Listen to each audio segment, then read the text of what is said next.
Telengitlər Rusiyada yaşayan azlıq türk xalqları arasındadırlar. Dünyada cəmi 4000 sakin var və hazırda yox olma riski altında yaşayırlar.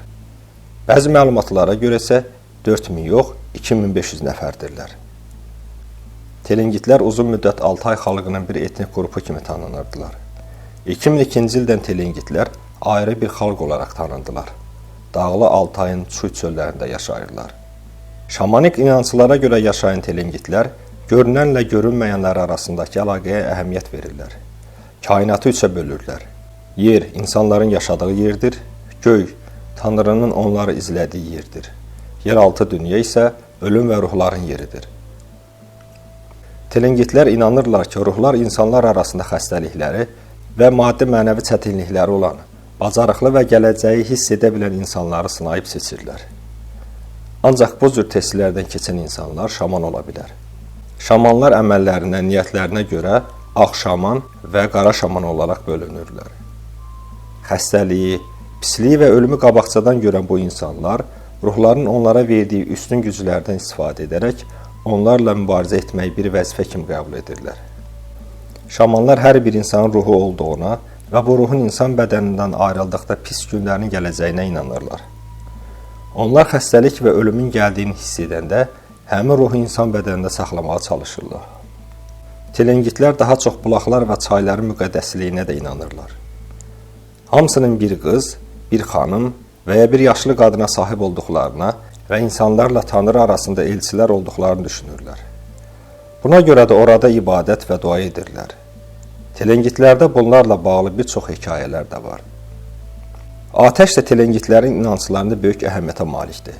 Bir od qalamaq və üzərindən tullanmaq və ya bir şeyləri atəşin üstündən keçirmək onlar üçün pis ruhlardan və xəstəliklərdən təmizlənmək deməkdir. Bu səbəbdən də atəş şaman inancında əhəmiyyətli bir simvoldur. Telengitlər yaşadıkları bu torpaqları dünyanın ən sirli və müqəddəs yerləri kimi tanıyırlar. Onlara görə o torpaqlar sir və bilik mənbəyidir. Canlı məxluqun onları yaradan Tanrı ilə qarşılaşdığı nöqtədir. Təbiət onlar üçün Tanrının qollarıdır. Köçəri həyat sürən telengitlər sərt hava şəraitinə baxmayaraq heyvandarlıqla məşğul olurlar.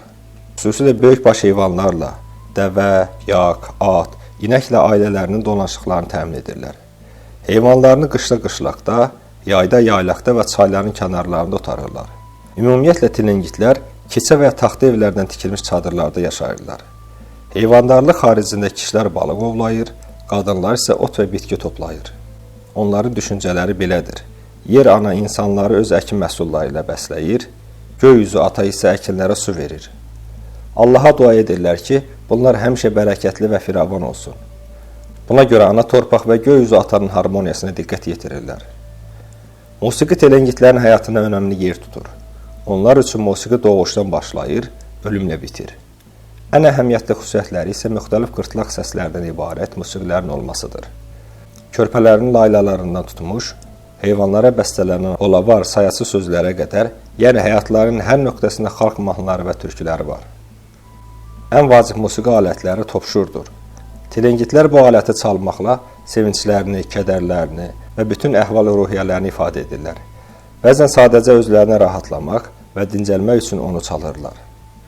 Türk tayfaları arasında telengitlər adət-ənənələrin ən çox sevən insanlar kimi tanınırlar və onlar bu ənənələrin davam etməsi üçün əllərindən gələni edirlər.